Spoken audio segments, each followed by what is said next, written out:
All right, let's get into our next receiver, which we talked a little bit about last episode because we gave a list of pending free agents that we were interested in keeping or not keeping. And Darius Slayton definitely came up on the list, guys, because he is probably the biggest name as far as free agents for the Giants here. Obviously you can have an argument with that with some other people, but to me, he's the big one. I'll put it that way. 16 games, 39 catches, 573 yards, the 14.7 yards per catch average, 2 touchdowns, 124 yak yards, 9 plays over 20 yards, 2 carries, 17 yards.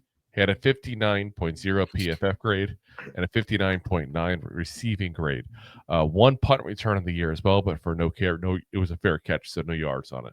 So, listen, guys, we've gone over Slade enough. He's been here enough years.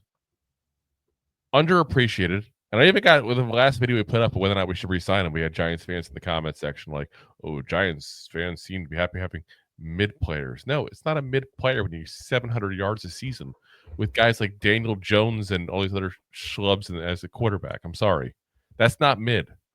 No. Mid is getting kind of we got this year. You could say that. Like this is the first year 500 some odd yards. Every other year 700, 700, 700, 700. You could say this is his worst year, and it's a legit statement to say that. As I'm saying, it's an odd statement. It really is. But again, you can talk about the stuff we've talked about just a moment ago. We talked about Wan'Dale Robinson. Scheme is an issue. For half the year, you had DJ as the quarterback who was afraid to throw the ball down the field for some reason, and when he did, he was way off. Be very frank about that. He was way off. He was not a good deep thrower at all this year. What used to be his strong suit when he was younger and first getting in the league. Then you had, Tommy DeVito, who had trouble throwing the ball in general. You had Drew Lock, who had trouble throwing the ball to the right team. You had Tim Boyle, who has just trouble putting his uniform on. So I'm just saying, like, they got it. If we talk about the receivers, we have to talk about the fact the offense was what the offense was. It was literally the worst offense in the league, and this guy still figured out to manage a spot to be the third best receiver and get almost 600 yards. It's not like he did 200 yards. There's plenty of receivers out there that wish they had 573 yards. I don't know where that ranks in NFL rankings, so they're not going to give me a list that long, but it could be a whole lot worse, that's for sure. It's a long list. Yeah. I'm not saying he'd be top 20, top 30, because I'm not stupid, obviously.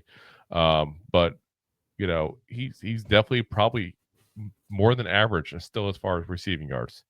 And it wasn't like they were forcing the ball to him left and right. They were forcing the ball to neighbors and Wan'Dale, for being honest. That's part of the reason his production wasn't, because they weren't throwing the ball downfield to him, which is what we did whenever he's successful.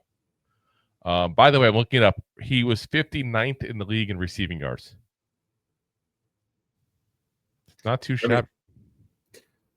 59th in the league, right? So 32 teams in the league, you wrap it back around, that leaves him as the number 2 in the league. Yeah, low end number 2, and he was our number 3. Yeah. Like I said, solid.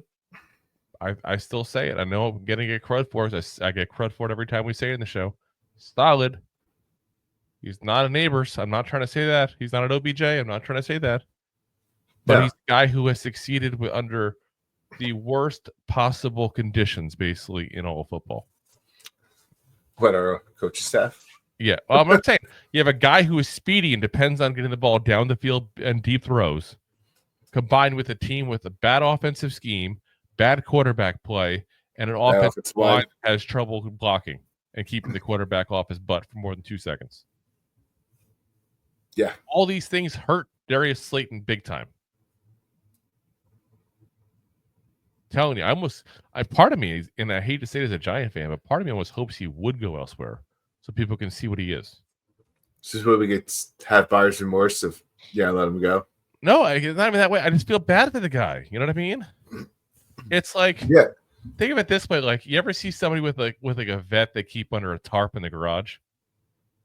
Oh yeah, take it out and go for a drive. That's what I feel like we are with Slayton. It's like having a big old Greyhound inside an apartment. I said vet, not Bugatti, nothing crazy before people get on me. Touche.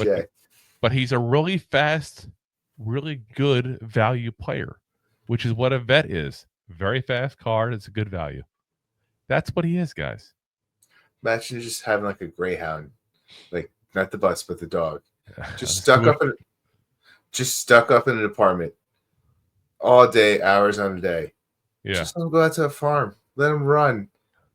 They don't go to the farm when they die. Old Yeller didn't die. Stop.